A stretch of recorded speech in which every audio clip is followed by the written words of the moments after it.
राष्ट्रीय एकता दिवस प्रथम उप प्रधानमंत्री लौह मानव सरदार वल्लभ भाई पटेल जन्म दिवस। आज हूँ 150तम 150तम जयंती पालन कर गुजरात में 1875 ख्रीष्टाब्द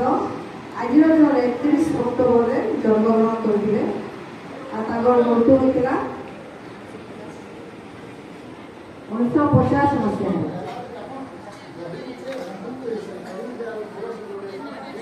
1875 जन्मग्रहण करते गुजरात माटी गुजरात जन्म तो कहीं लौह मानव कहते कहीं आम निर्माता होती सरदार वल्लभ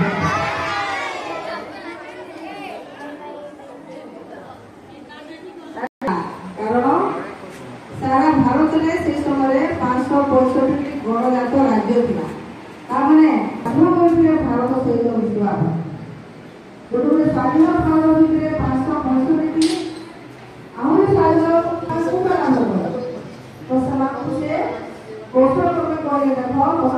जो स्वाधीन राष्ट्र की राज्य आम देश भितर प्रभु यदि कौन बाम सब आक्रमण कला भारत सरकार कौन मदद तुमको साहय करेंगे ना तुम सहित कौन परामर्श करेंगे ना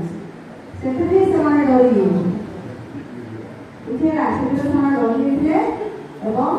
भारत सहित आम स्वाधीन भारत सहित मिसवाई राजी होते प्रधानमंत्री सहित परामर्श करते शेष